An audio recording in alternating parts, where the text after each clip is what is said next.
Empezar. Bueno, hola, es un gusto tenerlos a todos aquí. Somos el doctor Chávez Cadena y su servidor, el doctor Gustavo Sarmiento. Vamos a iniciar nuestro primer webinar y en este caso, el tema es ¿qué hago con mi desgaste de rodilla en tiempos de COVID? Este es el amigo de Marco. Y Marco también va a dar la conferencia con él. Ahorita no creo que estemos en... Vamos a ver. Y vamos a compartir la pantalla.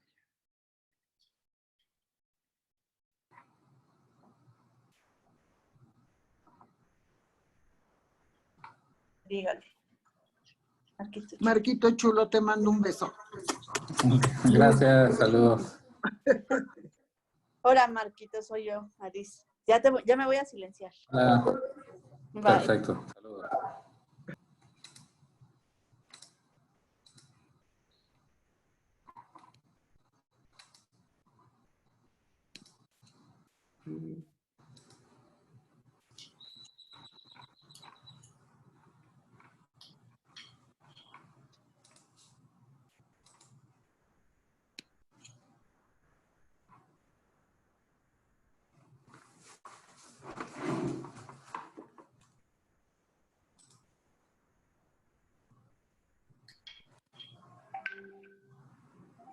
Ok. Marco, ¿sí ven la presentación? Sí. Ok, bueno, vamos a empezar. ¿Qué hago con mi desgaste de rodilla en tiempos de COVID? Hemos generado un formato en el cual realizamos unas preguntas, las cuales son las que comúnmente los pacientes nos lo hacen llegar a nosotros y es por eso que nosotros decidimos hacerlo de este modo. Ok, empezamos. La primera pregunta es, ¿puede el coronavirus y las medidas de aislamiento social, es decir, su sana distancia y el quédate en casa, afectar en el dolor de mis rodillas? La respuesta es no. El virus como tal tiene muchos síntomas, pero en sí no tiene no se ha reportado que el virus tenga una afectación principalmente en lo que es en las rodillas, sino con un paciente que tiene osteoporosis de rodilla. Entonces, como tal, el virus no afecta no afecta las rodillas. Sin embargo, sí pueden presentar dolor de rodillas, pero como tal el virus no va a afectar el que yo tenga una osteoartritis de rodilla. Sin embargo, toda esta situación de aislamiento social, quédate en casa, sí ha generado reacciones adversas como es el estrés, la ansiedad, la depresión, las cuales pueden aparecer de diferentes formas, físicas, psicológicas, emocionales. Todo eso, el gobierno ya ha tomado parte de esto, incluso en la página de coronavirus.gov.mx hay un apartado de salud mental en la cual da ciertas recomendaciones para este tipo de situaciones. Incluso el Centro de Control y Prevención de Enfermedades de Estados Unidos, la CDC, también ha dado recomendaciones acerca del estrés, de depresión, esto que se ha presentado durante el aislamiento social, el confinamiento que se ha presentado. Pero ¿qué es lo que nos dice? ¿Qué tiene que ver esto con mi dolor de rodillas? Hay una asociación demostrada entre la depresión como comorbilidad y la severidad de los síntomas en la osteoartritis de rodilla. Es decir, que si tú estás en tu casa, tienes osteoartritis de rodilla y llevas un tiempo aislado, el estrés, ciertos síntomas de depresión, la ansiedad, sí puede hacer que tus síntomas se agraven. Y esto está demostrado mediante evidencia. En este artículo nos lo presenta bastante bien. ¿En cuál es el grupo de pacientes en los cuales va a ser más sintomático este tipo? En los pacientes que tienen una osteoartritis grado 1 a grado 3. En osteoartritis severa ya el dolor es constante, pero en los que tienen una osteoartritis de leve a moderada, el dolor sí puede haberse aumentado en situaciones de depresión y osteoartritis. El gobierno como tal también ya ha tomado ciertas medidas en las cuales podemos nosotros llamar por si tenemos algún tipo de síntomas de depresión, de ansiedad. Como tal, tenemos que hacer caso a estas recomendaciones, pero si tienes osteoartritis de rodillas y has sido sometido a un aislamiento, sí puede haber un aumento en la ansiedad, sí puede haber un aumento en depresión si ya existen síntomas y sí puede aumentar el dolor en las rodillas. Vamos a pasar con el doctor Chávez Cadena, que nos va a presentar la siguiente pregunta. Ok. Bueno. Primero y antes que nada, digo, para los que ya veo que hay algunos que tengo ya el gusto de conocer desde hace mucho y que me da mucho gusto verlos, aunque sea por esta vía. Algunas cosas buenas tendrían que salir de esta pandemia definitivamente y pues definitivamente las habrá. Yo nada más rápido para comentar, yo soy el doctor Marco Aurelio Chávez Cadena, soy cirujano ortopedista, artroscopista, me dedico principalmente a lesiones articulares y pues bueno, tengo mi práctica clínica en el Hospital Español, al igual que el doctor Sarmiento, somos colegas en el hospital, ahí estamos los dos, por cierto, y también dentro de una clínica de rehabilitación deportiva. Y pues bueno, ya rápido, sin más preámbulos, vamos a platicar un poco sobre los tratamientos de los que más se habla en el desgaste de rodilla y que ahorita pueden tomar algo de relevancia porque va a haber cambios en base a esta pandemia. Una de las primeras preguntas que hace un paciente cuando llega a la consulta con esta enfermedad es sobre las inyecciones en la rodilla. Existe una gran cantidad de información en medios electrónicos o probablemente ya con algún médico lo han platicado, pero es definitivamente una de las cosas que más le llama la atención a los pacientes. Entonces, ¿pueden mejorar las inyecciones dentro de la rodilla? O sea, intraarticulares, el dolor y la función. O sea, ¿pueden mejorarme? Lo primero que les diría es que hay que pensar que hay varios tipos de inyecciones en la rodilla. De hecho, hay varias zonas en las donde nos pueden inyectar. Pueden ser varios los objetivos. No todas las inyecciones de la rodilla tienen el mismo objetivo. Algunas pueden buscar quitar el dolor nada más. Otras pueden tener la función de mejorar un poco la función en la rodilla. Y estas pueden ir variando en base a la sustancia que utilicemos. El punto es que si vemos que hay varias sustancias, pues la siguiente pregunta sería que en esta deberíamos de dividirla dependiendo qué sustancia nos van a inyectar. No es lo mismo una sustancia que otra y por eso es muy importante.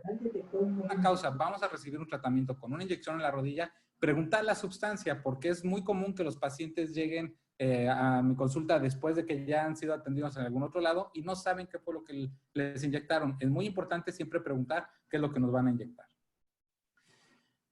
Yo voy a hablar de una parte de estos, no voy a hablar de todos.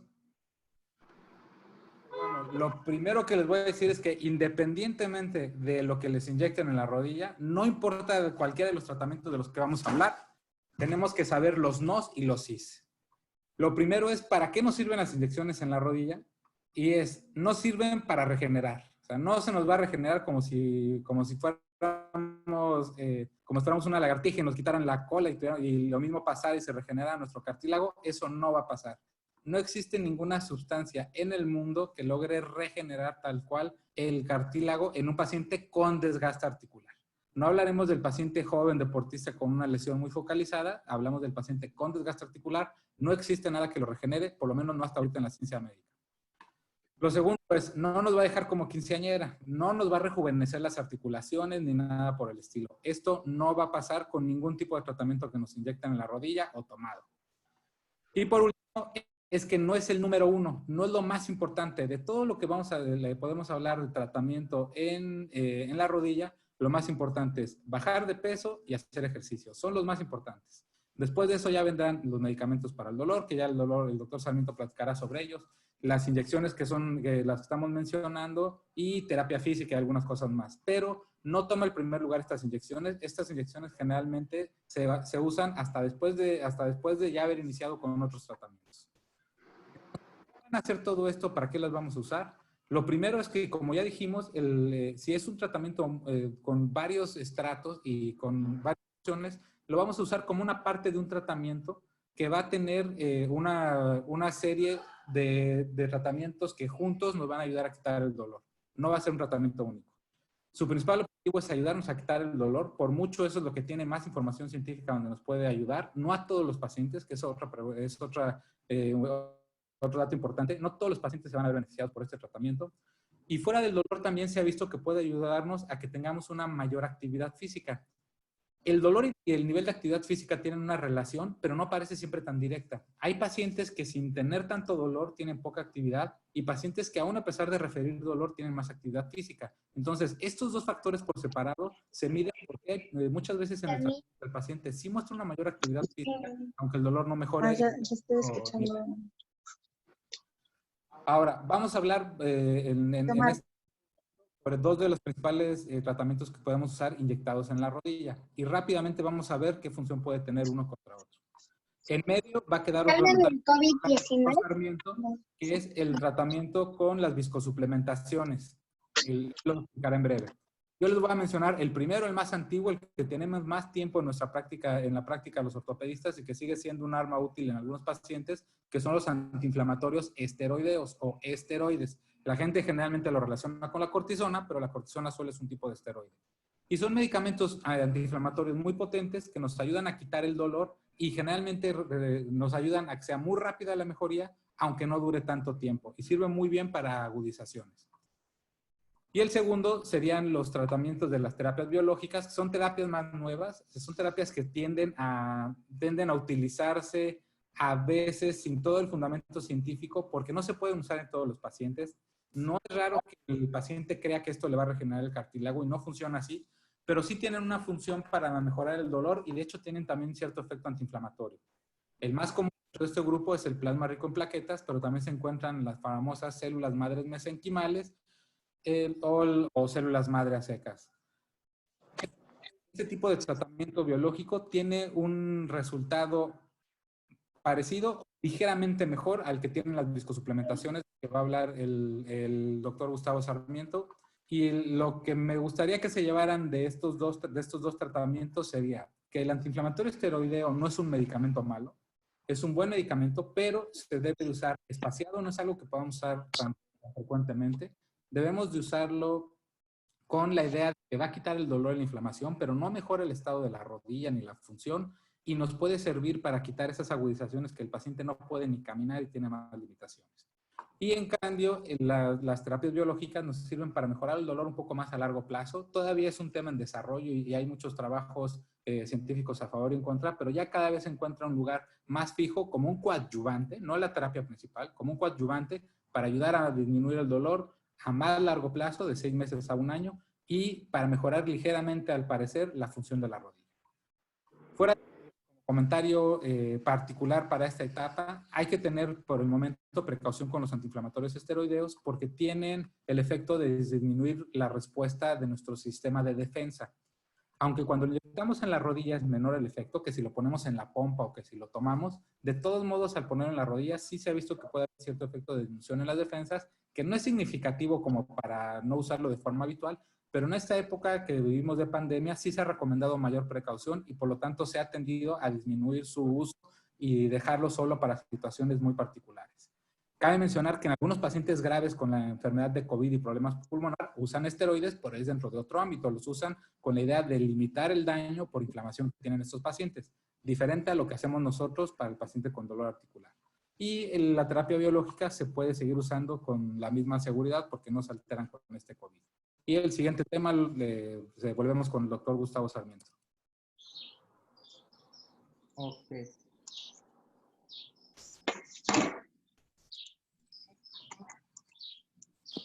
Bueno. Entonces, hay una pregunta que siempre realizan los pacientes que me dicen, doctor, ¿cuál es el medicamento que en verdad funciona para el dolor de mis rodillas? Es una pregunta bastante difícil de responder, ya que hay muchas opciones en el mercado, mucha mercadotecnia, hay mucho dinero de por medio mediante las farmacéuticas para todo esto. Y simplemente nosotros tenemos que ir a la evidencia. Y en el 2013, la Academia Americana de Cirujanos Ortopedistas sacó la segunda edición de su guía de tratamiento en la osteoartritis de rodilla. Eso principalmente son tratamientos no quirúrgicos. Y en las recomendaciones que tiene en cuanto al tratamiento farmacológico la academia son: Gracias. recomendamos el uso de antiinflamatorios no esteroideos orales y tópicos, Sí, porfis, gracias. el uso de tramadol en la osteoartritis sintomática de la rodilla, con una recomendación fuerte. ¿A qué me refiero? Que todos los médicos, los cuales se dieron a la tarea de crear estas guías de tratamiento, acordaron mediante la revisión de muchos artículos que demostraron que los antiinflamatorios son los mejores medicamentos para aliviar el dolor de las rodillas, al igual que el tramadol.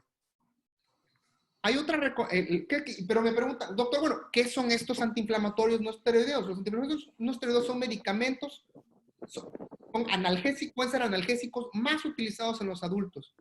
¿Qué es lo que hacen? Bloqueas unas enzimas, las cuales se llaman, que ayudan al cuerpo a producir algo que se llama prostaglandinas. Y estas prostaglandinas son ácidos grasos que desempeñan un dolor, un papel en el dolor y la inflamación. Es decir, los antiinflamatorios lo que van a hacer es bloquear estas prostaglandinas. ¿Para qué? Para que no haya dolor y limitar la inflamación. Otra de las recomendaciones de la academia decía: no podemos recomendar el uso de acetaminofén, es decir, paracetamol, opioides o parches para el dolor con pacientes con osteoartritis sintomática de la rodilla. El acetaminofén es el paracetamol común y corriente. Los opioides se refieren a los derivados de la morfina. Son medicamentos muy usados en Estados Unidos. En México no tenemos acceso tan libre a este tipo de medicamentos, y qué bueno, porque actualmente Estados Unidos tiene un problema muy serio en cuanto al uso de opioides. Y los parches, el típico parche León que me dicen, el parche con diclofenaco, el parche, no están recomendados este tipo de parches ni este tipo de medicamentos para el dolor de rodillas. Hay otros estudios con los cuales han demostrado algo lo contrario. Estas guías son del 2013. Hay estudios un poco más recientes que quieren, que no tanto tal vez con la misma evidencia que tienen estas guías, pero que favorecen el uso de otros tipos de medicamentos para aliviar el dolor en la osteoartritis de rodilla. Entonces, y hay un apartado muy padre que dice: no recomendamos el paracetamol como un tratamiento inicial en la osteoartritis de rodilla, ya que no demuestra tener un beneficio en contra del placebo. Es decir, en contra de nada. A utilizar paracetamol, ellos comentaban que tenían, pero les repito, estos son guías del 2013, hay estudios más recientes, los cuales han tratado de demostrar lo contrario. Se tienen que renovar estas guías y como tal, estas son recomendaciones, no son algo que tengamos nosotros que seguir al pie de la letra. Sin embargo, si queremos evidencia y le queremos demostrar a un paciente, ¿sabes qué? Esto puede pasar, tenemos que darle las bases, las cuales son las guías de la Academia Americana de Cirujanos Ortopedistas. Hay otro artículo que la verdad a mí me gusta muchísimo, que es los efectos en el tratamiento de las terapias que tengan una diferencia clínicamente importante. Es decir, ¿a qué se refiere eso? Lo mínimo que tú hagas como ortopedista para aliviar el dolor del paciente y que tenga un efecto significativo en su dolor. ¿Y qué es lo que demuestra esto? Permítame tantito que me comenta el doctor Marco que hay personas que quieren entrar. Vamos a darles entrada.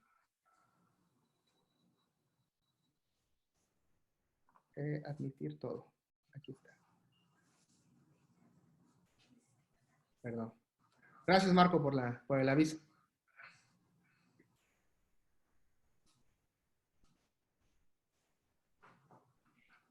Este artículo demuestra que las inyecciones de ácido hialurónico, es decir, la viscosuplementación, los corticosteroides intraarticulares, que fue lo que comentó el doctor Chávez Cadena, y el acetaminofén, que es el paracetamol, tienen un efecto mayor que los antiinflamatorios tópicos, que es una de las recomendaciones que da la guía previamente. Hablamos que este artículo es un poco más reciente, es de 2019.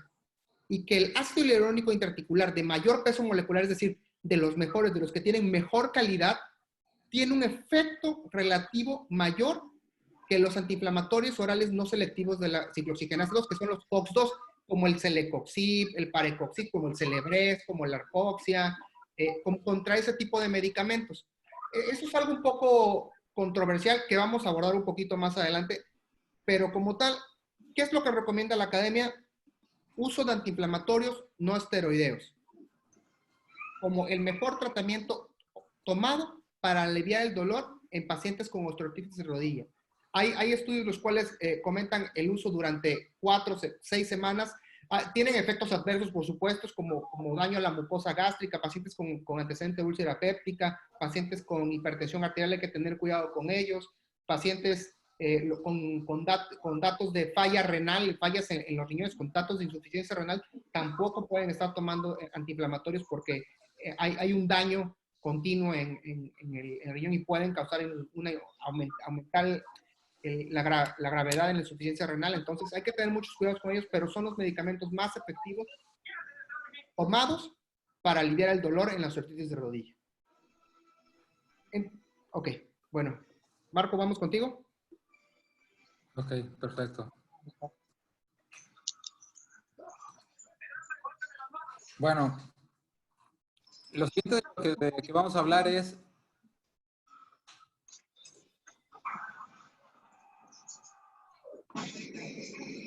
¿qué puedo hacer en mi casa para disminuir el dolor? En condiciones normales, pues si nosotros tenemos dolor en la rodilla, muchos de nuestros pacientes ya tienen un dolor crónico, llevan 1 o 2 años, algunos ya saben cómo manejar su dolor, pero es un dolor leve y en cualquier momento puede ser un dolor más intenso, es una enfermedad episódica y que generalmente da episodios de aumento y disminución del dolor.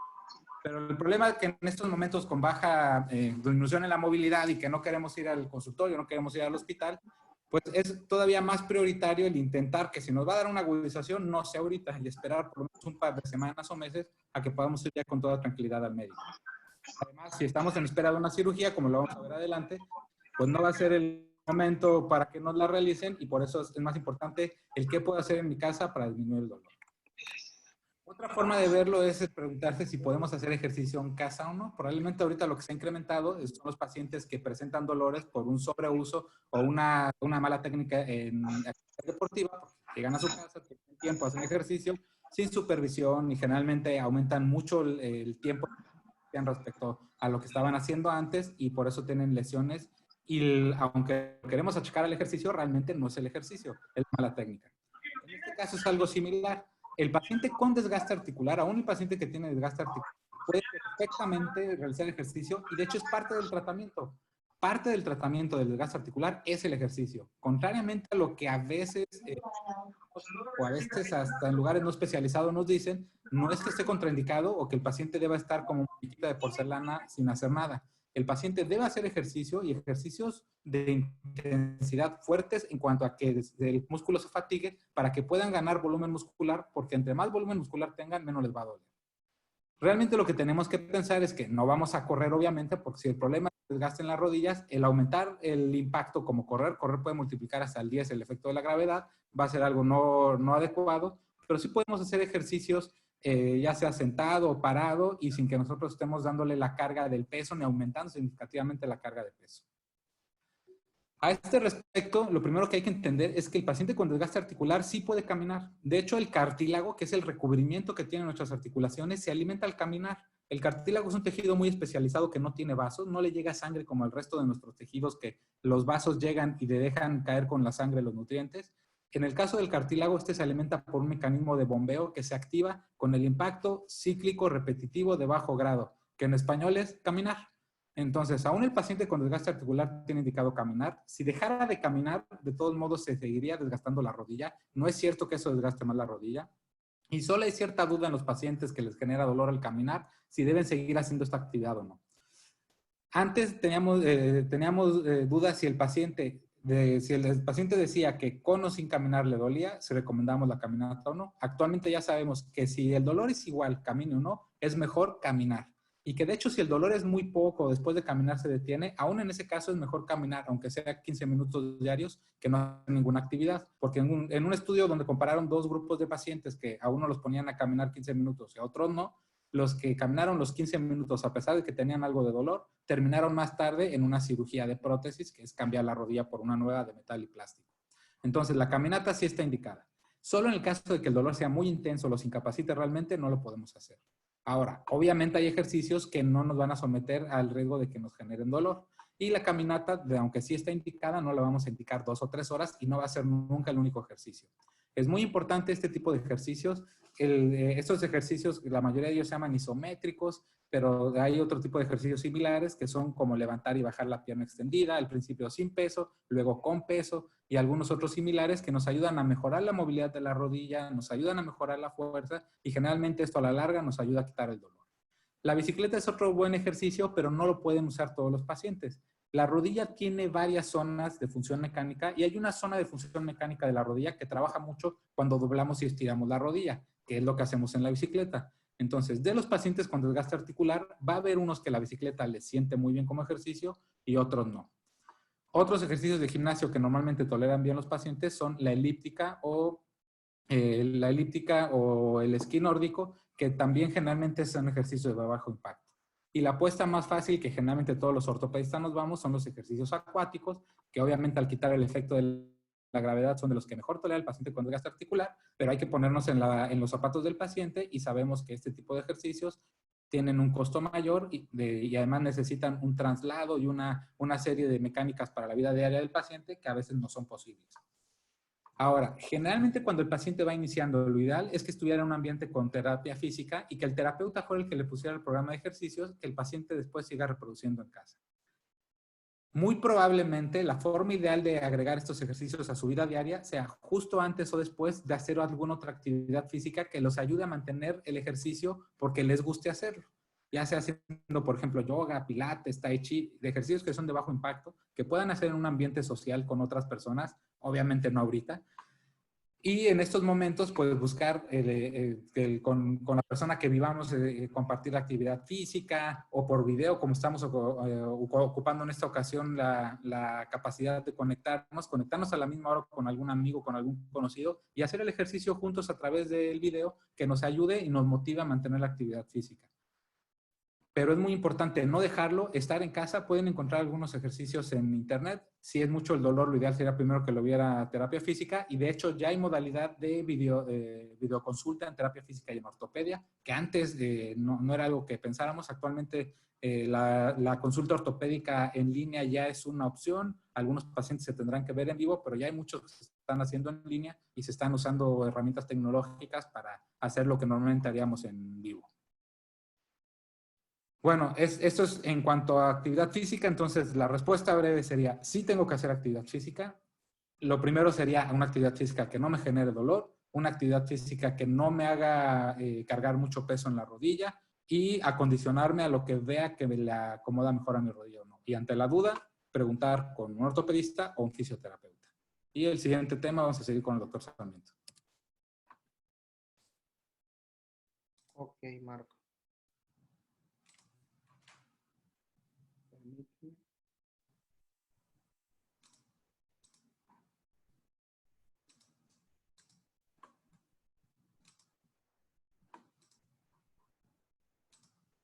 Ok, me avisan si se ve la pantalla, porque creo que le apreté algo ahí, ¿no? No, en la pasada no se vio, pero ya no. Ah, ¿no se vio? No, En la pasada no. ah, mira, qué mal, ¿eh? No, ok, fíjate. Pues digo, me quedó la duda, pero ya al final sí cambié y vi. Ah, ahora sí ya la vi otra vez. Ya se ve, ¿no? Sí.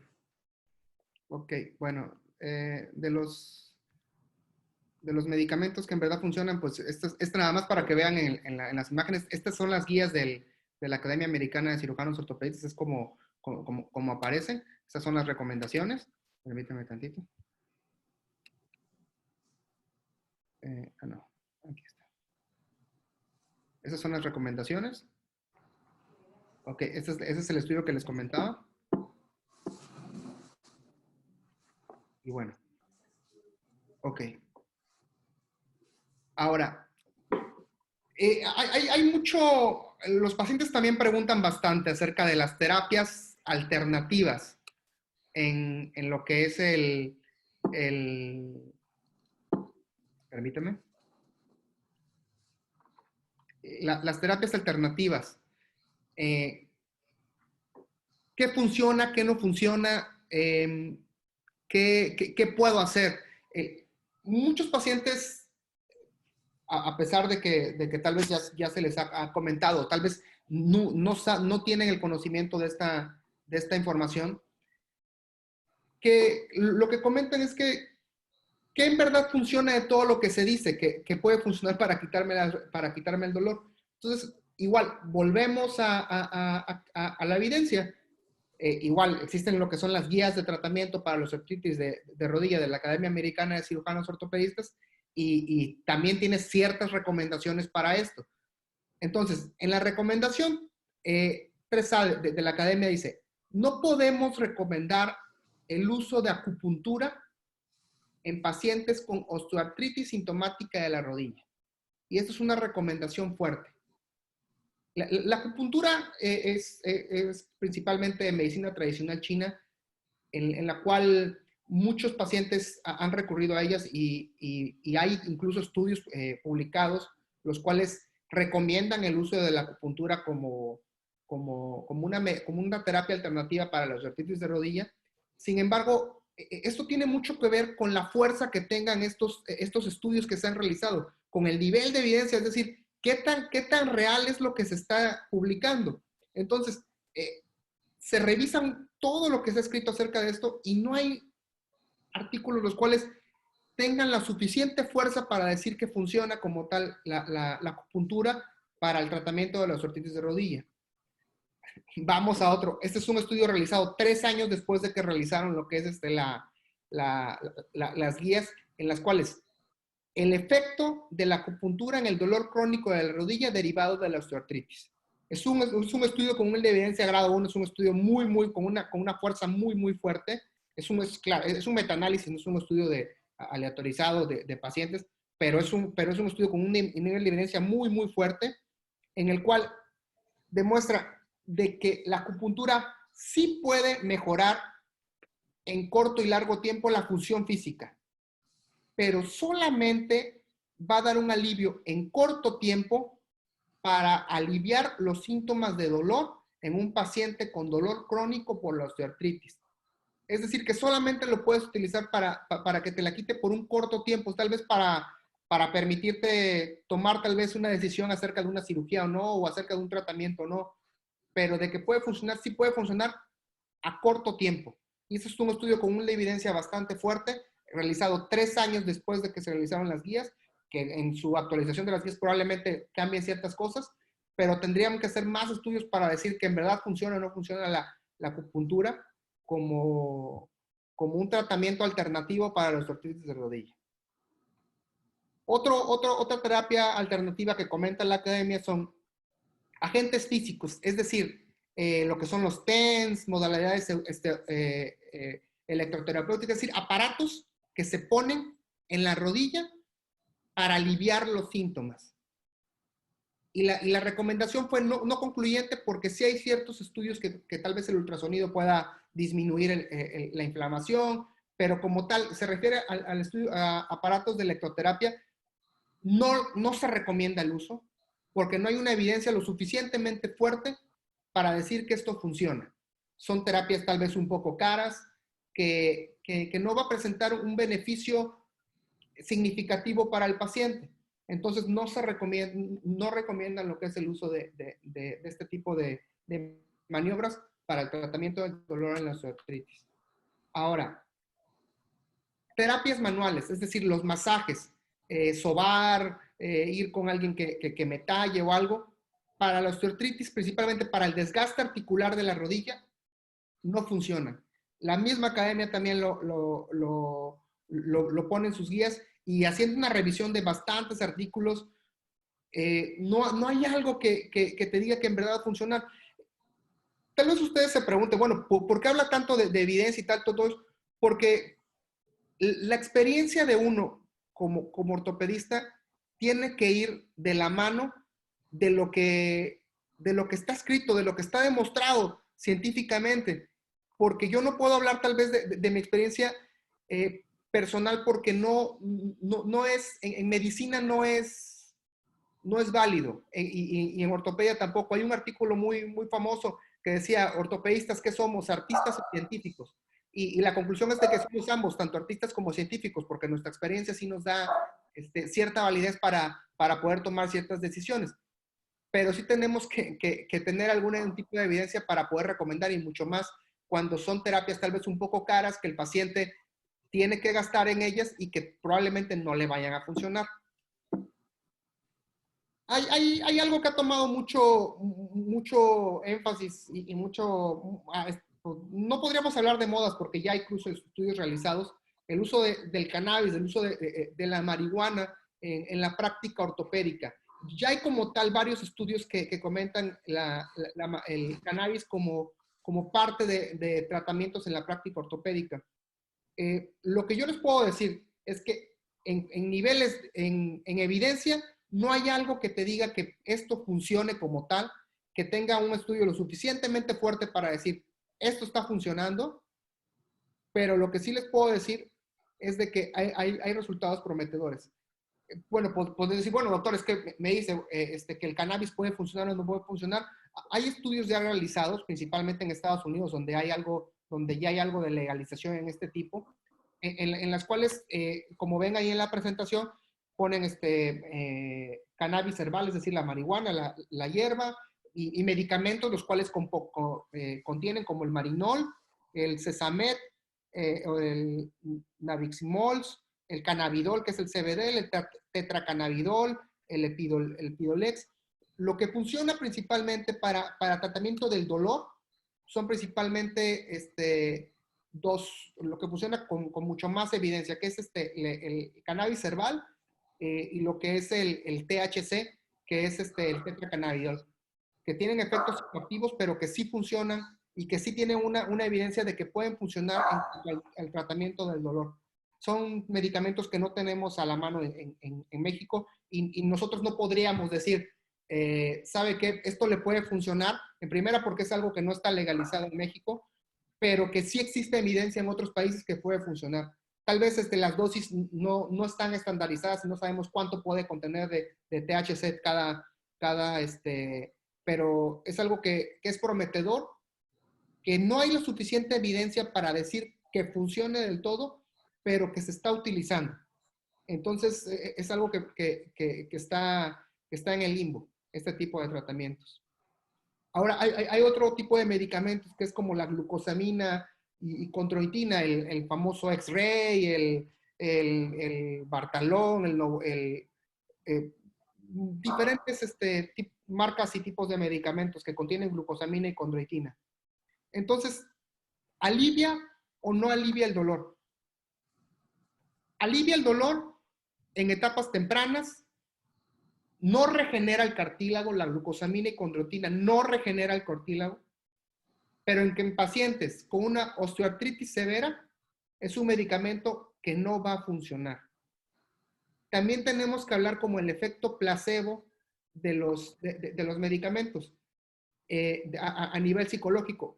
Y la glucosamina y chondroitina también tiene un efecto psicológico en el paciente en el cual pueda aliviar el dolor siempre y cuando sean etapas tempranas.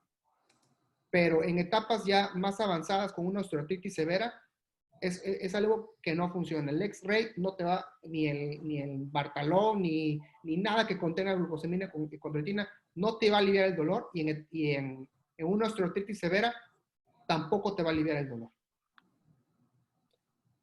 Bueno. Marco, déjame, ¿vas? Perfecto, sí. A ver, necesito que dejes de compartir, doctor Sarmiento, Sí, si puedes. sí, permíteme tantito nada más. Déjame ver cómo es, porque como es nuestro primer chat, estamos todavía aprendiendo, ¿eh? Es que eso, como les digo, esto nos ha sacado a todos de nuestra zona de confort en en muchos aspectos, pero bueno, la verdad es que nos ha dado algunas cosas positivas. A ver, Marco, creo que ya puedes, Ya, sí, ya me dejó, perfecto. Y fue. la siguiente.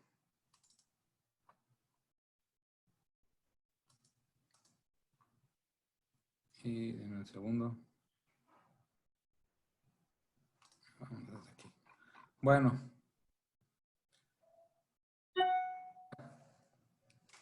Esta pregunta va muy enfocada para los pacientes con un desgaste articular más severo, o probablemente sea alguno de ustedes o algún familiar, pero sería ¿cuánto tiempo debo esperar para mi cirugía? Los pacientes con desgaste articular y que ya han fallado el manejo conservador tienen una mala calidad de vida, están con muchos medicamentos, llevan mucho tiempo con los medicamentos, no salen porque como les duele, no quieren caminar. Esos pacientes cuando ya se hizo todo lo que se podía haber hecho y no mejoraron, hay que pensar en una cirugía. Por mucho en el desgaste articular como tal, la cirugía más frecuentemente realizada es la artroplastía total de rodilla o prótesis de rodilla, que es cambiar la rodilla y poner una nueva. En algunos casos se puede llegar a usar una cirugía de mínima invasión que se llama artroscopía, pero eso se usa en etapas más tempranas, en pacientes con desgaste leve o moderado. Son los dos procedimientos que con muchos son los más frecuentes. Otro intermedio que son osteotomías para las personas que les duele la rodilla y tienen desgaste y tienen las rodillas chuecas, se pueden utilizar también en etapas tempranas para enderezar la rodilla y digamos emparejar la carga de peso. Sin embargo, todos esos procedimientos, y ahorita más adelante vamos a platicar un poco de eso, no se están realizando en este momento en nuestro país. Probablemente en esta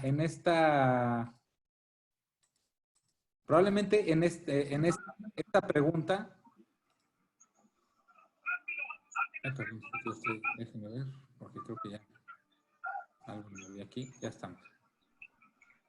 Ya, probablemente en esta pregunta, el ideal para podernos dar la respuesta debería de ser un epidemiólogo, como tenemos al doctor López-Gatell. Sin embargo, va a ser una pregunta que no nos van a dar porque no es algo que le preocupe a la mayoría de la población y por eso queremos mencionarla. Lo que estamos viviendo actualmente, yo sé que muchos de ustedes han visto esta información, ya sea en la televisión o en internet, lo que estamos viviendo es una epidemia que tiene etapas. Nosotros nos vamos a ir en cuanto al tiempo, o sea, lo que nos interesa es el momento en el que ya podríamos pensar en una cirugía. Un hombre que roba nuestras tierras. Es un hombre con docenas de matones a su servicio. No sabemos. ¿Quién retará a un hombre así? Nosotros. Somos extranjeros. ¿A vos? La ley está de nuestro lado. Porque la compra y la paga. Hasta el sheriff está en su nombre. Hay una persona que se llama Alejandrina que está... Es que no puedo... ¿Sabes qué? Ahí está ya. Dame un segundo. Ya está, perdón. Es que yo creo que ahí yo fui el que le moví algo. Bueno, ya. Ahora sí. Ándale, silenciar, exactamente. Muy bien. Ya, y...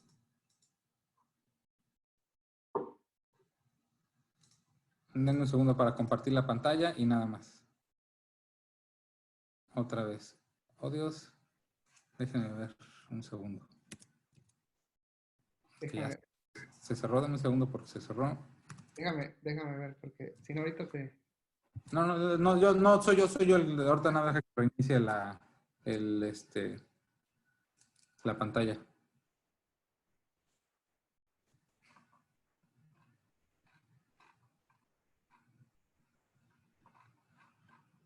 Dame un segundo, ya, ahí estamos. Un segundo en lo que reinicie ya.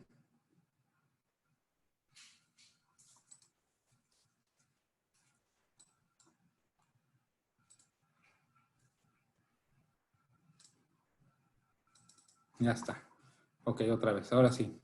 Entonces, como les mencionaba, si nosotros vemos esa curva, el famoso aplanamiento de la curva, que es lo que estamos mencionando, es el hecho de que no haya tantos pacientes al mismo tiempo y por lo tanto no se sature nuestro sistema sanitario. Esta línea de aquí es la capacidad de un gobierno de poder brindar respuesta a pacientes con esta enfermedad de COVID.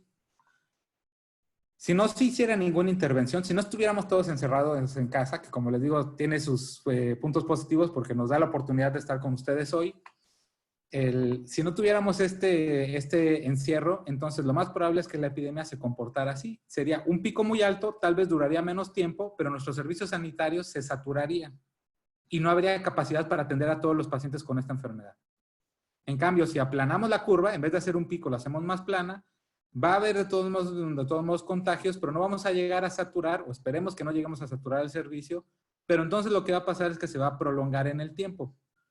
Muy probablemente, cuando podamos empezar a tratar otra vez pacientes con esta enfermedad, yo les puedo decir que yo en ese momento he diferido todas mis cirugías de desgaste articular, porque es lo que marcan los lineamientos internacionales. Nosotros, al haber entrado tarde a la epidemia, al haber sido uno de los últimos continentes, el último continente prácticamente junto con África, al haber llegado a esta enfermedad, hemos tomado mucho la experiencia internacional. Y lo que se está formando de conocimiento nuevo es que no se recomiendan las cirugías selectivas por este momento.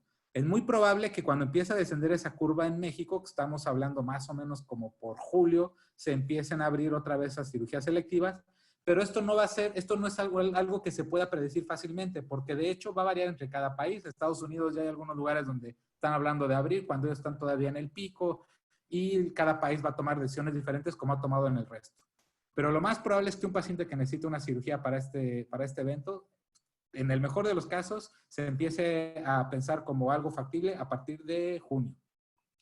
Y es muy importante tomar en cuenta que si necesitamos esa cirugía porque realmente ya el paciente no puede caminar, está casi tendido en cama por el dolor o tiene una limitación muy fuerte, o toma muchos analgésicos, pues es muy probable que tengamos que realizarla en cuanto se pueda abrir el espacio, porque no es nada improbable que se vuelva a dar un repunte, como se ha estado dando en algunas de las economías que ya han abierto otra vez su actividad física, su actividad económica, como puede ser Japón o algunas ciudades de Europa, donde ya se ha empezado a ver un segundo repunte que no sabemos qué tan grande va a ser, pero es probable que vuelva a haber algunas medidas de distanciamiento social. Entonces, en este momento, probablemente, y enfatizo el probablemente, en junio o julio se puedan volver a empezar a hacer cirugías de este tipo, y no sabemos si unos meses después vaya a tener que espaciarse otra vez. Ahora, la primera razón para esto es esta tabla de aquí. Esta tabla de aquí está sacada de un artículo australiano, pero les puedo decir que es prácticamente la misma que están usando los europeos, la que están usando los americanos y la que vamos a usar nosotros. Oye, Marco, no se ve tu PowerPoint, ¿eh? ¿No se ve el PowerPoint? No. Creo que no está compartida en la pantalla.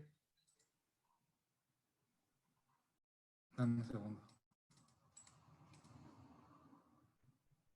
Oh, Dios, ¿sabes qué? Ahí está. Sí, tienes razón. Perdón. Bueno. Tienes razón. ¿Ya la ves? Ya se ve todo. De hecho, me mandaron. Qué bueno. Yo me quedé imaginando también con la tuya, con la otra si estábamos o no. Sí, Bueno, esta es la curva que les decía. Miren, esta es la curva. Si no logramos aplanar la curva, esto es a lo que se refiere. Muchos casos en muy poco tiempo. Aplanar la curva es esta azul, que refiere bajarlo. Y como les decía, no sabemos si en algún momento después de que esta curva empiece a descender, vayamos a tener un segundo pico. Esto no se sabe, por eso no se puede garantizar, pero lo que sí sabemos es que por lo menos al parecer, por el momento hemos logrado aplanar la curva. Vamos a ver si sigue siendo así, por eso es importante quedarse en casa. Y en cuanto empiece esta curva a pasar, estos son los meses, estamos hablando más o menos por el mes 5 o 6 probablemente, podamos empezar a hacer ya cirugías electivas como esta. Ahora, como les decía, actualmente se ha decidido dividir las cirugías entre lo que son urgencias y emergencias, que de hecho no son lo mismo. Eso no nos interesan para esta plática, pero urgencias, emergencias y luego de cirugías electivas, las electivas esenciales y las discrecionales. Entonces, ninguna cirugía electiva dicen que no la hagan, pero obviamente las que tienen menor peso, aquí arriba, ustedes ven una parte nada más de la tabla. Arriba tenemos los demás estratos que yo les mencioné, que son las cirugías a las que se les dará prioridad y que muy probablemente sí se estén realizando en este periodo. Estas que yo les estoy mostrando, que son las del sótano en esa lista, son las que se desaconseja fuertemente, podríamos decir, su realización sobre este periodo. Y en esta enfermedad estamos hablando de cirugías que, como dice la que dice joint replacement, que son las prótesis de rodilla, Y las artroscopías se consideran generalmente sport surgery, que son cirugías deportivas, aunque no todas son deportivas, pero se consideran desde este rubro. Y si se dan cuenta, pues nos ponen en este momento, digo, no es porque sean de ese mismo tipo, pero nos ponen al nivel de una cirugía cosmética o una cirugía bariátrica o de procedimientos de infertilidad. ¿Por qué? Porque el paciente con desgaste articular generalmente es un paciente con una enfermedad crónica. El paciente lleva meses. Entonces, si ya lleva meses o años con la enfermedad, pues quiere decir que con tratamiento lo podemos empujar un poco más a que haya menor riesgo para él y mejoren las condiciones. Entonces, a lo que quiero ir con ustedes es que ustedes probablemente, o sea, si tienen un familiar y vean a la vecina, y a la vecina tenía un CA de mama, esperemos que no, pero le iban a hacer una biopsia, es muy probable que esa cirugía de biopsia de CA de mama la vayan a hacer antes que la de su abuelita, que le iban a poner una prótesis. Y no es discriminación ni porque le están dando predilección a los jóvenes, porque en estos tiempos hay mucha paranoia, ni no es que valga más el joven que el abuelito, ni, no tiene que ver por ahí. Tiene que ver con otros factores que ahorita vamos a ver y con el hecho de que dilatar y mandar a semanas o meses hacia el futuro una cirugía de mama puede tener repercusiones serias sobre la salud.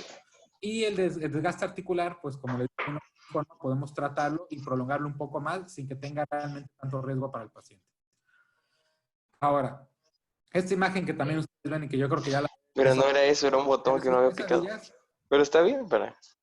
Es el... La verdad solo me conecté para que... Ay, a ver, en un segundo, otra vez. Ya.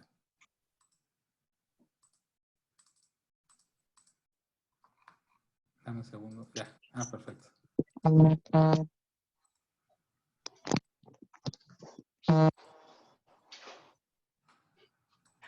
Aquí. Ya. Y como les mencionaba, en este caso, pues yo sé que esta imagen ya la han visto todos, yo creo que ya la ven hasta en las pesadillas, que este es el famoso coronavirus, que parece una corona y por eso es su imagen. Aunque se ve bonito en una imagen de microscopio, si le ponemos colorcito, pues sabemos que no tiene alguna otra gracia. Pero hay que entender muy bien por qué es que no es recomendable hacer este tipo de cirugías en este momento. La primera de ellas es que necesitamos dejar los sistemas de salud libres porque no hay forma de predecir en qué momento van a incrementarse, como ahora que entramos ya a la fase 3, el número de pacientes que necesitan hospitalización y debemos de optimizar recursos. Y recursos es infraestructura hospitalaria, el edificio, las camas, el personal, los insumos que se usan en conjunto, porque en una cirugía se necesitan cubrebocas, se necesitan caretas y de hecho, pues ustedes entenderán que los cirujanos están en este momento un poquito más nerviosos, entonces todo el mundo quiere en una cirugía una careta especial, quiere una cubrebocas especial, todo con el hecho de que haya algunos, no todos, pero hay algunos pues, de los pacientes asintomáticos que parece que pueden transmitir la enfermedad y que algunas de las enfermedades se han dado en pacientes que no tenían síntomas y ellos transmiten la enfermedad, pues bueno, esto que ha creado que todo el mundo quiere usar todo tipo de protección y eso nos crearía un desabasto. Entonces, esa es la primera. ¿Por qué las cirugías selectivas se están intentando diferir? Y la segunda es porque al fin y al cabo, aunque en los hospitales haya muchas medidas para dividir los hospitales COVID de los no COVID o segmentarlos, hacer hospitales mixtos y separar las rutas entre uno y otro, al fin y al cabo sí existe cierto riesgo de que el paciente tenga un estado asintomático y después de la cirugía presente la enfermedad o que se infecte durante el procedimiento, que no sería lo más probable, pero también puede pasar. Y lo que sí se ha visto al parecer es que el paciente posoperado de cirugía ortopédica y que tiene la enfermedad del COVID-19 o se infecta de COVID-19, sí se ve afectado en su pronóstico de la cirugía ortopédica tal cual porque tiene mayor riesgo de complicaciones. Esas son las causas de por qué no va a ser el momento adecuado en este momento para la cirugía. Y créanme, las decisiones de no operarlo no tienen que ver ni con la edad ni con otros factores, a menos de que la edad sea un factor porque someta más riesgo al paciente. Porque ya me ha tocado ver por ahí algunas discusiones que sí, casi están dejando a los jóvenes porque están más fuertes y que tienen más vida y no es por ahí el tema. Y bueno, ahorita vamos a seguir con el doctor Sarmiento, el siguiente tema. Ok. Bueno. Vamos a salir de aquí.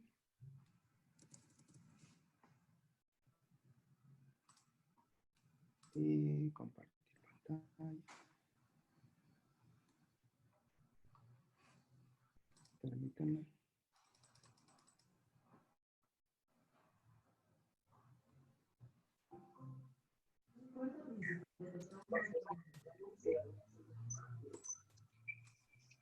Y ahí estamos. Ok. Bueno.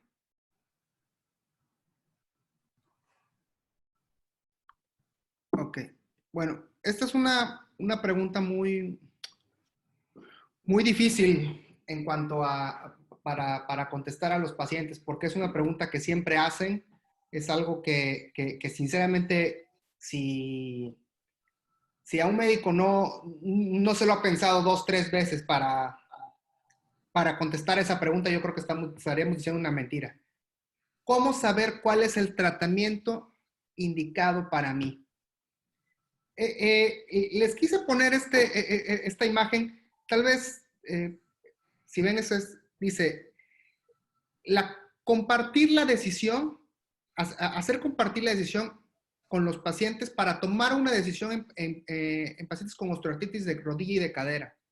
Es decir, de que no solamente tú te quedes como médico con ahora sí con el trabajo de decirle al paciente, sabes que esto es lo mejor para ti, sino hacerlo algo un poco interactivo. ¿Cómo es que podemos lograr esto? Hay muchas escalas funcionales, las cuales se las podemos dar a los pacientes. Es como la escala de calidad de vida, la SF36, como la escala de WOMAC. Hay varias escalas las cuales tú las puedes compartir con los pacientes. ¿Para qué? Para que ellos las respondan y se los hagas tú saber en qué nivel de calidad de vida, en qué nivel de limitación funcional se encuentran ellos.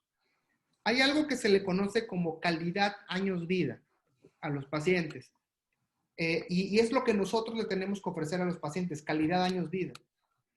Es decir, que si tenemos un paciente de 40 o 50 años con una osteoartritis severa, a los cuales ya les hemos agotado lo que son las opciones de tratamiento, hay que ser muy sinceros con ellos, hacerles llenar lo que son escalas funcionales, hacerles saber que ellos no van a mejorar con ninguna terapia de las que ya hemos hablado y hemos hablado de cuál funciona o no funciona,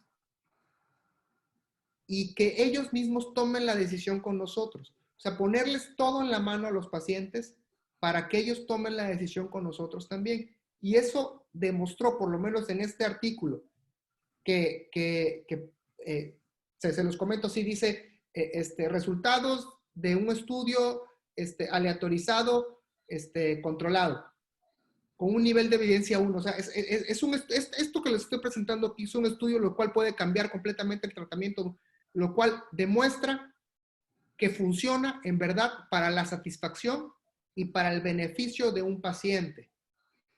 Si tú compartes como médico la decisión de un tratamiento con el paciente, una, se va a sentir mejor. Dos,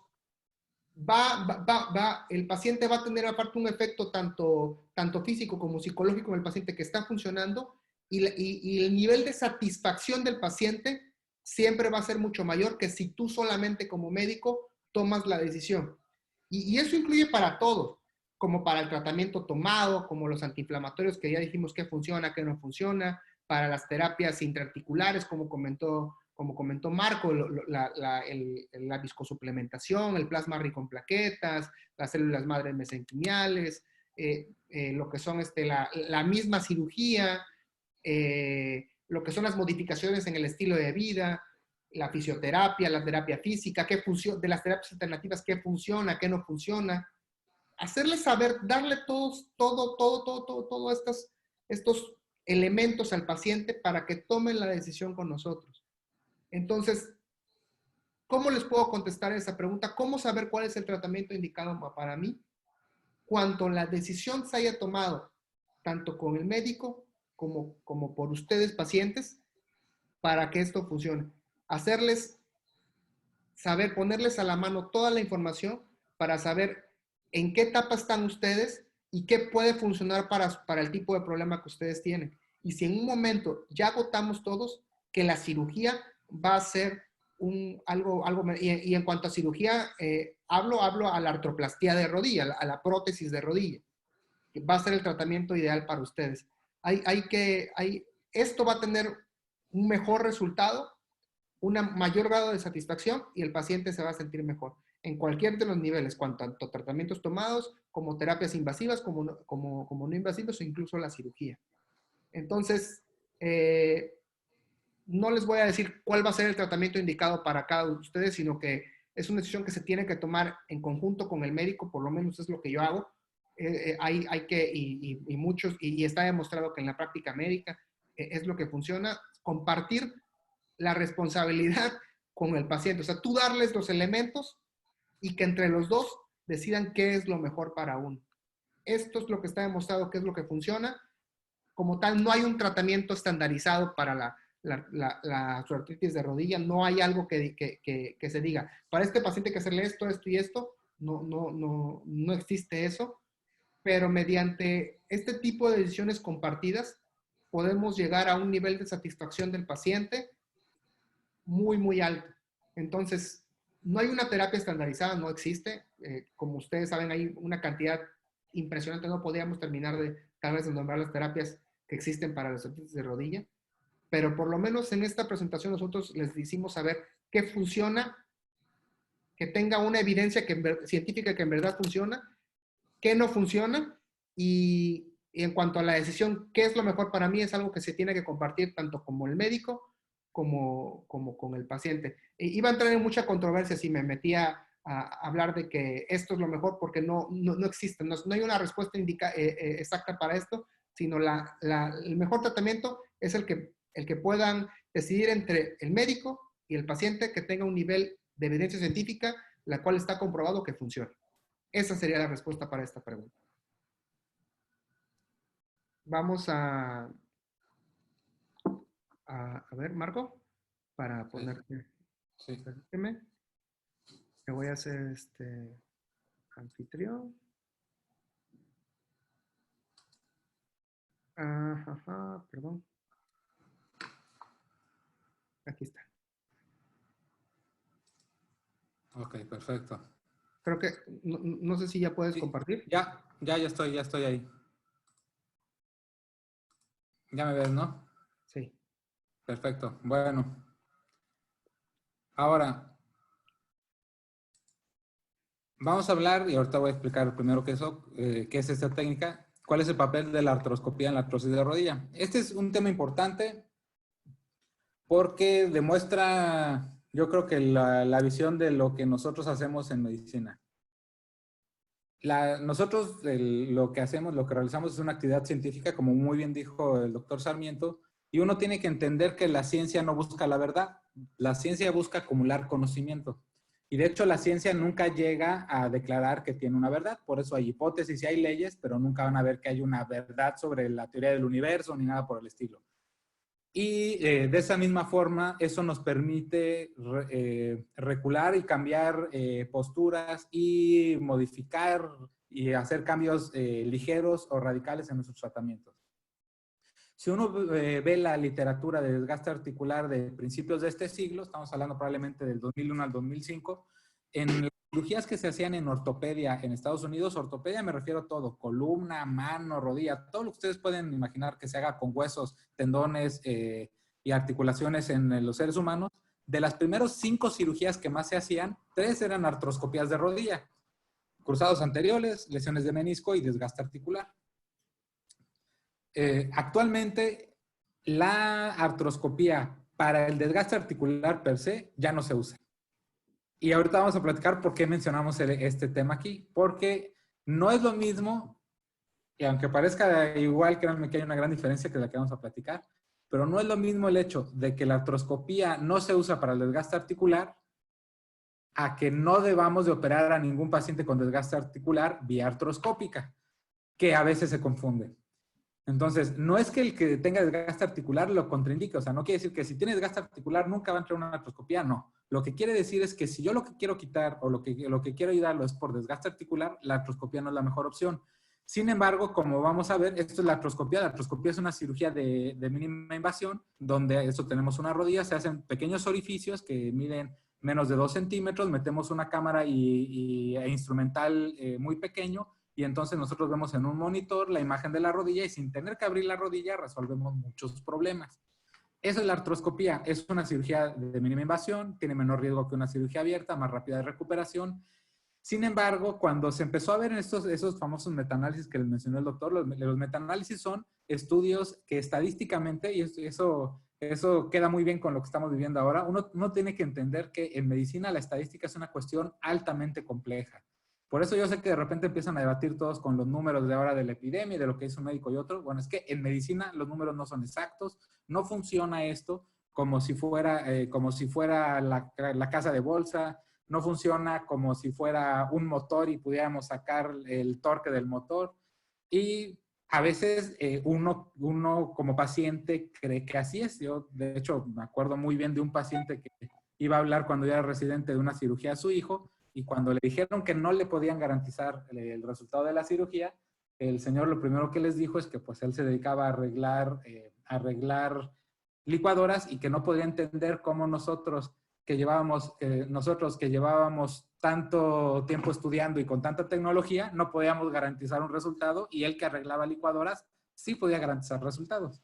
Bueno, precisamente porque los seres humanos somos mucho más complejos, y lo primero que reconocemos los médicos alópatas que estamos basados en ciencia es que no tenemos verdades. Y ni las vamos a tener. Hacemos lo mejor que tenemos con el conocimiento acumulado, pero no tenemos verdades. Ahora, ¿cuál es el papel? Si uno no tiene que ser ortopedista para comparar estas dos imágenes, y si ustedes ven la imagen de la izquierda, se ve bonita. O sea, uno la ve y se ve una imagen, esto parece como si fuera una pelota de billar, se ve lisa, se ve el contorno perfectamente delineado. Igual la imagen de abajo se ve perfectamente bien. O sea, uno la ve y sin verla se ve una imagen organizada. Esto es una rodilla normal. Y si vemos la imagen de la derecha, pues ¿saben? No se ve de la misma forma. Si se ven ya como despeluchada, como si estuviera medio rota, no se ve lisa, no se ve como si fuera una pelota totalmente homogénea. Entonces, esto es un paciente con un desgaste articular, y ni siquiera severo, es un desgaste articular moderado. Ahora, para contestar cuál es el papel de la artroscopía en la artrosis de rodilla, voy a volver a uno de los temas que ya mencionó el doctor Sarmiento. ¿Por qué nosotros tenemos que individualizar los tratamientos y por qué es tan complicado? Es porque hay muchas cosas que pueden generar dolor en el paciente con desgaste articular. Para empezar, tendríamos que pensar que solo vemos pacientes con una enfermedad única. Y eso no es cierto. Vemos pacientes que tienen artritis reumatoide y dolor en la rodilla. O tienen diabetes y dolor en la rodilla. O hipotiroidismo y dolor en la rodilla. O tienen un dolor de ciática, que es un pinzamiento en el nervio de la espalda, más el desgaste de rodilla. O alguna otra enfermedad que esté relacionada con un dolor en cadera, en espalda, en alguna otra zona. Y todo esto son factores que van a hacer que dificulten el diagnóstico y el tratamiento. Si pudiéramos decir, el paciente no tiene ninguna otra enfermedad, lo único que tiene es desgaste articular, aún así se vuelve complejo, porque no todos los pacientes con desgaste articular tienen dolor. De hecho, hay un montón de pacientes que no tienen dolor, y por eso es muy importante que cuidemos nuestras articulaciones. Si ustedes creen que hasta que empiecen a tener un desgaste, van a tener dolor, no. Lo más probable es que hasta que tengan un desgaste severo, el dolor sea significativo. La mayoría de los pacientes de forma inicial no tienen dolor, o es un dolor leve que llevan teniéndolo por años. Y ya una vez que tienen el dolor, hay que pensar qué es lo que puede doler. Si ustedes ven una imagen en colores, que es una imagen de la rodilla y viene de los patrones de colores, es un estudio de un doctor que se llama Die, que hizo un mapeo de qué es lo que duele en la rodilla y qué tanto duele. Él le convenció a su socio de que le hiciera una artroscopía, una cirugía como las que les platiqué, sin anestesia, y empezar a tocar todo en la rodilla y a ver qué le dolía más. Y él en base a eso hace este mapeo, porque lo que le tocaba y está en rojo es que dolía mucho a la hora que lo tocaban. Y lo que está en verde es que dolía muy poco. Y los colores intermedios son lo que dolía menos. El mayor dolor es el negro, abajo el rojo, y de ahí para abajo hasta llegar al verde, que es lo que menos duele. Entonces, ¿qué duele? Los tejidos blandos están alrededor de la rodilla. Y en otros pacientes no son estos tejidos blandos, a veces es el hueso. Lo que ven a su derecha es una resonancia magnética, que es un estudio como si nos permitiera partir al paciente, abrir el hueso. Eso que ustedes están viendo es el hueso, y hay una parte negra y otra blanca. La parte blanca es inflamación dentro del hueso, edema óseo. Y ese edema genera dolor. Entonces, no es el mismo el tratamiento para un paciente con edema óseo que para un paciente con dolor porque le duelen los tejidos blandos como la sinovial, los meniscos y lo que hay alrededor. Y todavía más complejo, cuando nosotros llevamos mucho tiempo con dolor, la imagen que tenemos aquí abajo, que son la forma en que se transmite el dolor a nuestro cuerpo, empieza a tener alteraciones. Entonces, muchos de nuestros pacientes con desgaste articular, hay un trabajo español que menciona que hasta el 30%, o sea, 1 de cada 3 de nuestros pacientes con desgaste articular, puede tener otro tipo de dolor que se llama neuropático, que es un dolor que es más conocido en pacientes con diabetes o enfermedades similares, pero que al parecer también en pacientes aún sin diabetes puede llegar a presentarse si el paciente ha tenido dolor crónico. También se lo conoce síndrome de sensibilización central o periférica y tiene otros términos, pero al fin y al cabo lo que nos quiere decir es que el paciente puede tener una mezcla de factores que le den dolor y por eso un solo tratamiento no puede resolver esta enfermedad. Por eso hay que sentarnos con el paciente, platicar, intentar saber cuál es la causa de su dolor y ajustar nuestro manejo a cualquiera de estos factores. Ahora, si la artroscopía no sirve para el desgaste articular, entonces ¿para qué va a servir? Bueno, es muy frecuente, y eso me ha pasado mucho en pacientes que ven medios electrónicos y por ahí ven la noticia de se encontró en el Politécnico o en la Universidad de Stanford o en Francia un tratamiento para regenerar el cartílago. Y lo que a veces no se da cuenta el paciente es que están hablando de un paciente como el de la derecha. Si ustedes comparan las dos imágenes, en la imagen de la derecha se ve una imagen blanca, además que se ve muy gruesa, y un hoyo muy profundo que está muy bien delimitado porque todo alrededor tiene esta corteza como si fuera un glaseado y sigue teniendo el glaseado alrededor y tiene un hoyo muy bien delimitado. Este es un paciente joven al que sí podemos hacer algunas técnicas para algo parecido a la regeneración de cartílago. Si ven la imagen de la izquierda, está el cartílago, aún el que no está tan roto, lo que ven en color amarillito, rosa, es el hueso ya expuesto, ya no hay nada de cartílago, pero los restos de cartílago que quedan no es un cartílago definido y está ya prácticamente todo el cartílago dañado y a este paciente ni de cerca podemos usarle las mismas técnicas que al otro para recuperárselas. Entonces, aunque yo vea en la tele que hay una técnica nueva para recuperar el cartílago y todo lo demás, lo más probable es que estén hablando o de ratas, o de conejos, o de pacientes jóvenes con lesiones deportivas, no de osteoartrosis. Como les dije que las causas de dolor pueden ser variadas, en ocasiones los pacientes tienen desgaste articular, pero también tienen una lesión de menisco, que son como unas cuñas que van en la rodilla para que tenga un buen contacto la rodilla. Independientemente de que tengan desgaste articular, si el dolor parece venir generado por la lesión de menisco, se puede hacer una artroscopía para mejorar la lesión de menisco. O en algunos otros casos lo que tiene el paciente son bloqueos, o se le traba la rodilla o siente algo que se traba, y muchas veces eso que se traba son o los meniscos que están rotos y empiezan a moverse y lo traban, o estos como canicas que ven dentro de la rodilla que son cuerpos libres articulares. Entonces, el papel de la artroscopía en la artrosis de rodilla es para resolver el dolor cuando no está dado inherentemente por la artrosis. Porque el paciente con artrosis, sobre todo el que tiene desgaste articular o artrosis temprana o de leve o intermedia, tiene todo el derecho a tener otra cosa que le genere dolor y muchas veces con una artroscopía podríamos solucionárselo si es el paciente bien adecuado. Lo que no se debe hacer es lo que antes llamaban limpiezas articulares, nada más entrar y lavar la articulación en el paciente con desgaste. Y la gran trampa que tuvimos por muchos años, y si uno se pregunta por qué los médicos, los ortopedistas, por tanto tiempo usamos la limpieza articular como un tratamiento válido para el desgaste, es porque el paciente sí mejora. Lo que pasa es que a los 6 meses el resultado de una artroscopía por desgaste nada más, si no tiene otra cosa como les mencioné, es el mismo que si lo hacemos con terapia física y los demás tratamientos. O sea, no tiene una gran ventaja después de un par de meses. Por lo tanto, es que ya no lo usamos solita para este tipo de tratamientos. Y pues bueno, con esto yo termino mi tema y vamos con el último tema con el doctor Sarmiento. No, Marco, creo que ya terminamos en esto. Ah, ya. Sí. Perfecto. Déjame nada más Pues, poner esto para... Hay unas preguntas que tienen la audiencia. Adelante. A hacerlas. Mira, vamos a ver si todavía están estas preguntas. Está Carmen García. Vamos a habilitar a Carmen para que pueda... Digo, sí, como lo pongo, escrito o como lo quieran decir, hablado o escrito, con cualquiera de las dos, como gusten. Sí, vamos a activar a todos. Ok. Vamos a activar a todos. Ahí está. Bueno, Marco, para que podamos hablar, Carmen pregunta, no sé si tú también la veas, dice, ¿cuál es el desinflamatorio más efectivo y menos dañino para el cuerpo. Carmen, si estamos hablando de lo que son AINES, que son los antiinflamatorios no esteroideos, que como lo dijimos en la plática, son los medicamentos que tienen una evidencia, que son los que mejor funcionan en la osteoartritis de rodilla, te puedo decir de que tal vez los que tengan menos daño son los que son selectivos de la ciclooxigenasa 2, que son los COX-2.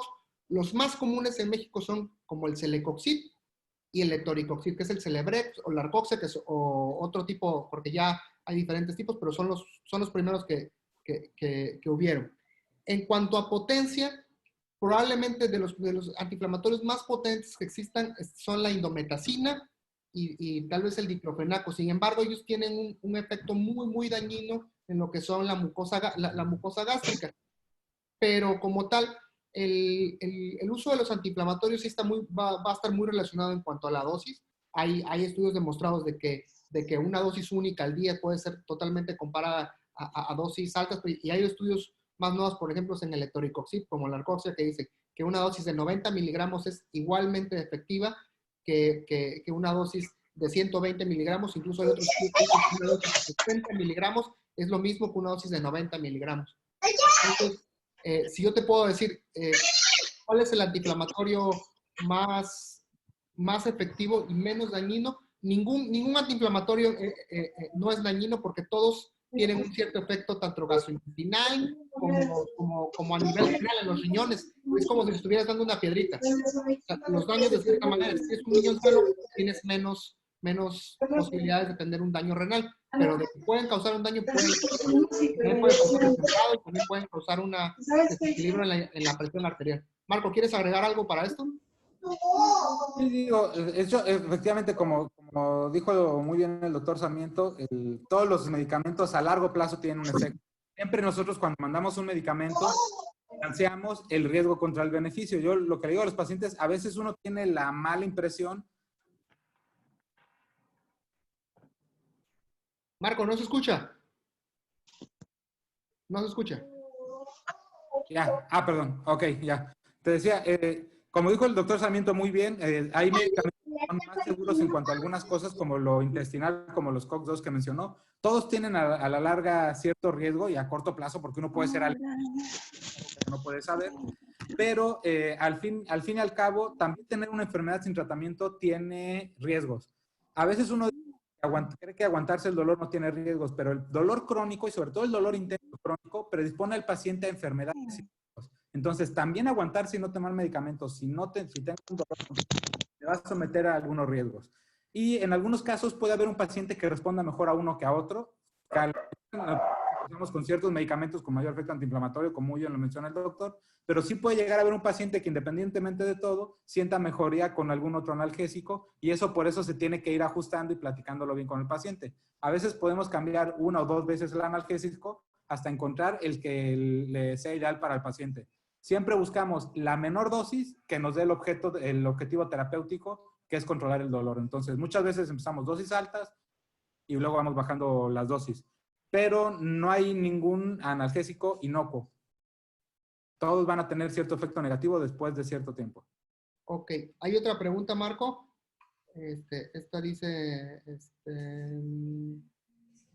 incluso que es para todos. Tomar glucosamina ayuda a pacientes que tengan dolor de rodilla, pero no es tan fuerte para limitar la actividad física o vida normal. Bueno, voy a contestar una parte. Quiero que tú también, por favor, comentes. Como les dije, la glucosamina no está dentro de las recomendaciones en las guías de tratamiento. Sin embargo, hay estudios los cuales demuestran de que sí funciona para aliviar el dolor en etapas tempranas. Es decir, en pacientes que tienen una osteoartritis de rodilla en etapas iniciales.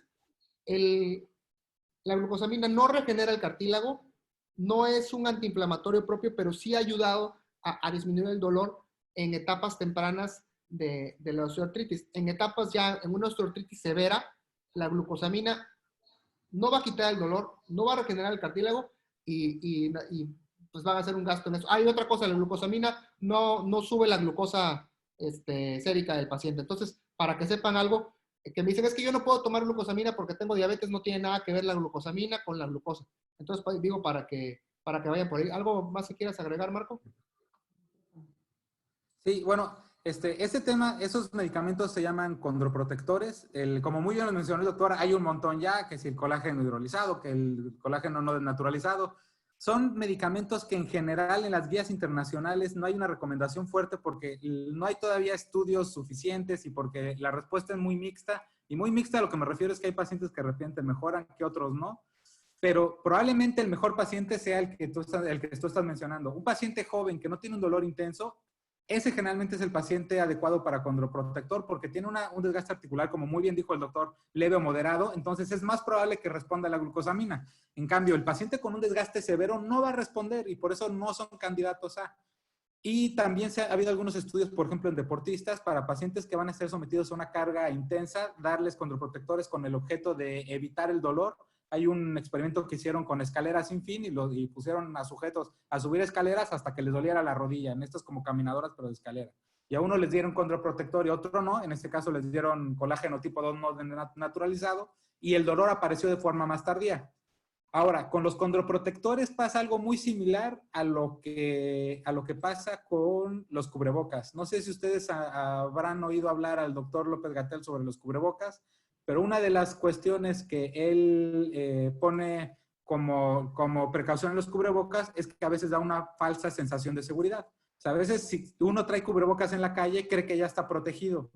Y eso hace que baje la guardia y además hace que haga otras cosas que acaban sometiéndolo a mayor riesgo de infectarse, como estarse tocando todo el tiempo la cara, porque si uno trae un cubrebocas, se toca más veces la cara que si no lo trae.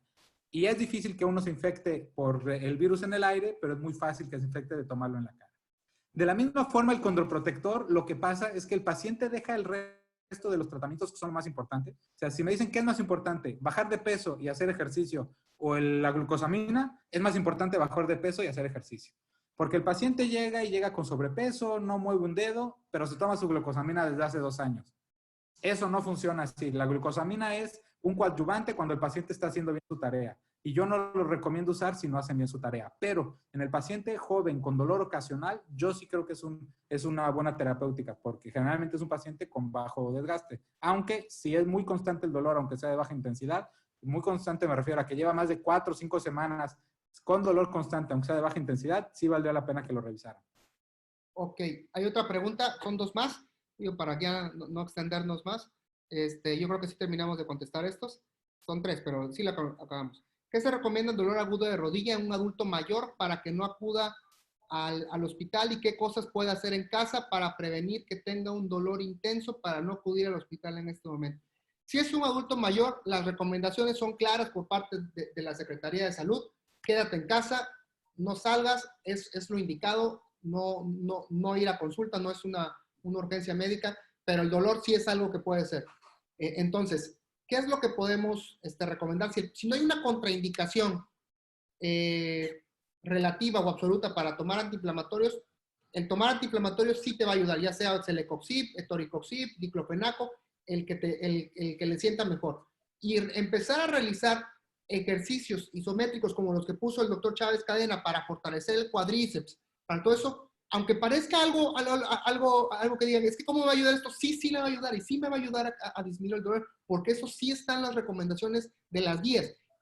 Está demostrado que al hacer una actividad física, al hacer ese tipo de ejercicios, sí ayuda a disminuir el dolor, no solamente a aumentar la musculatura, que eso también ayuda para el pronóstico y todo, pero sí ayuda a disminuir el dolor. Entonces, si me preguntas a mí qué recomendación, tomar un antiinflamatorio, eso está claro que sí, y hacer una actividad física para fortalecer el cuádriceps.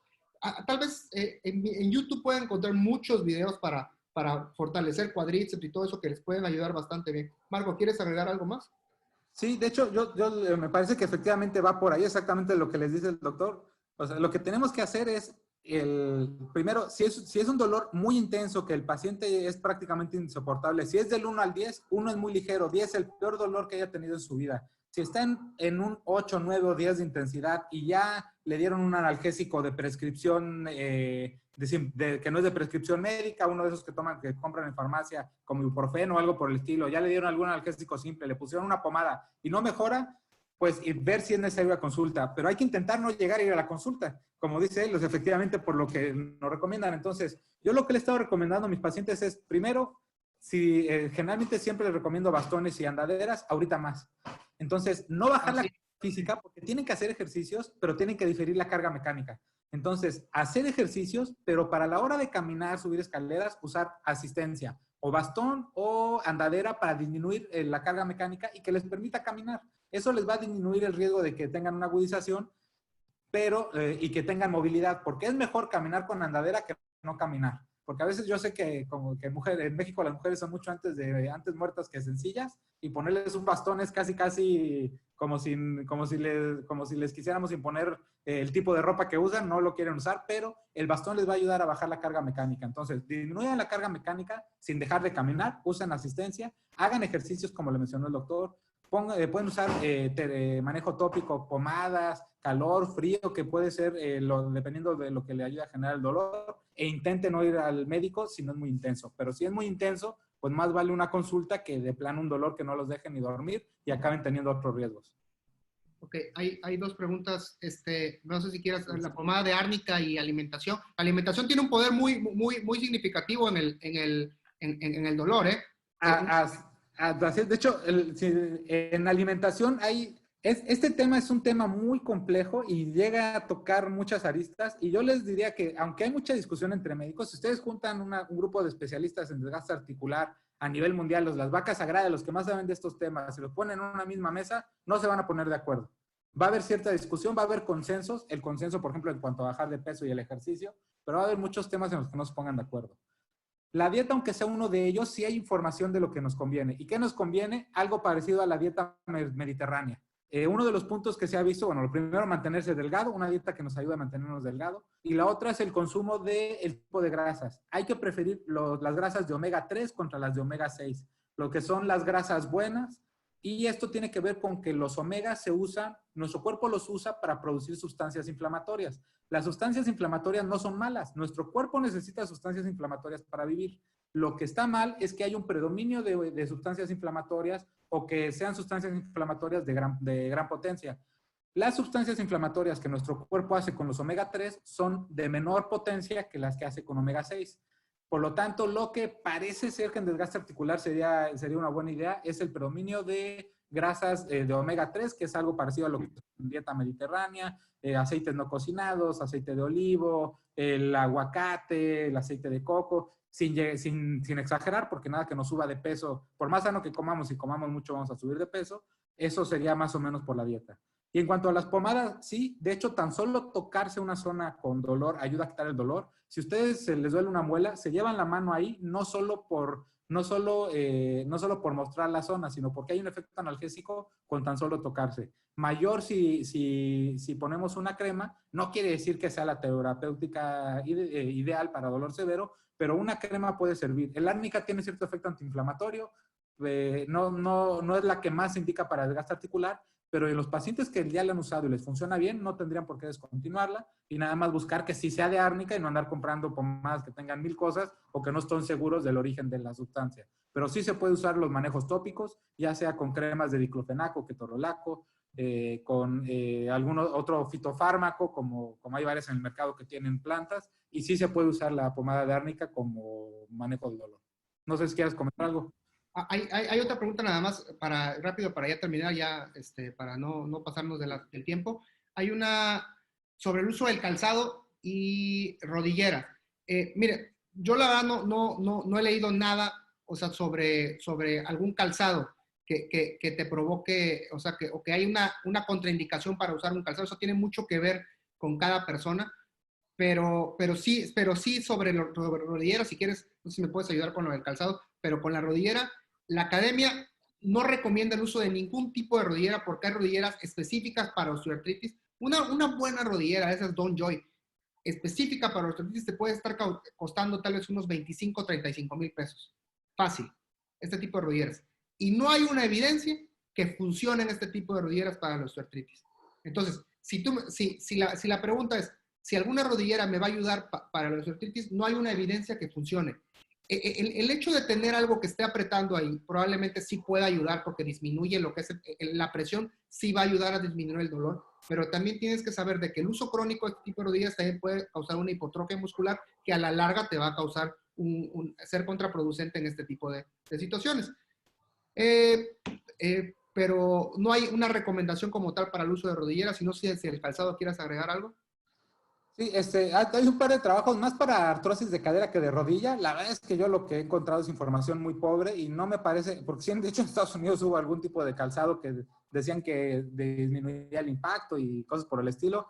Yo sinceramente no es algo que recomienden, ni me parece que haya suficiente evidencia, ni que valga la pena utilizarlo, pero sí, calzado cómodo, y hay que pensar que hay pacientes que tienen deformidades en el pie, tienen el pie con mucho arco, con poco arco, o alguna otra alteración que sí acabe al fin y al cabo afectando sobre la rodilla. Entonces, yo más que nada diría que es un zapato cómodo de primera instancia, o si tenemos una alteración en el pie, tal vez el calzado que nos esté resultando cómodo es porque hay algo en el pie que nos está acabando afectando en la rodilla y que lo que necesitamos ver es si no hay un tipo de plantilla específico para eso. Pero un zapato tal cual para desgaste articular no lo hay. Bueno, pues yo creo que con esto terminamos. Les agradecemos mucho hubo hasta 20 participantes, fue el primer webinar que hacemos. La verdad es que estamos aprendiendo todavía. Esperamos poder tal vez realizar otros en el futuro. Si alguien tiene los contactos del Dr. Chávez Cadena o de su servidor, nos pueden encontrar en internet, pueden poner nuestros nombres y encuentran todo nuestro contacto en internet. Y nos pueden mandar sobre algún tema que quisieran que hablemos en específico. Estaríamos encantados de poder hablar de lo que ustedes quisieran. Y les agradecemos por estar aquí. Es un placer compartir este webinario con un médico al cual en verdad tengo un precio y aparte admiro como médico, el Dr. Chávez Cadena. Y pues muchas gracias a todos. No sé si quieres agregar algo, Marco. No, al contrario, yo también, no, gracias a ti por la invitación y la idea, que al fin y al cabo fue tuya y pues una muy grata experiencia, y pues me dio mucho gusto poder platicar con todos ustedes y ver algunos ya conocidos y además muy apreciados por mí. Y pues créanme que pues bueno, esto va a pasar, hay que estar tranquilos, tenemos que adaptarnos, todas las especialidades médicas y todos los que no somos médicos también tenemos que adaptarnos, pero no hay que tener miedo, nos va a ir muy bien a todos, van a ver que sí. Y estamos para servirles, el doctor Sarmiento y yo. Muchos saludos a todos y gracias. Bueno, hasta luego. Bye.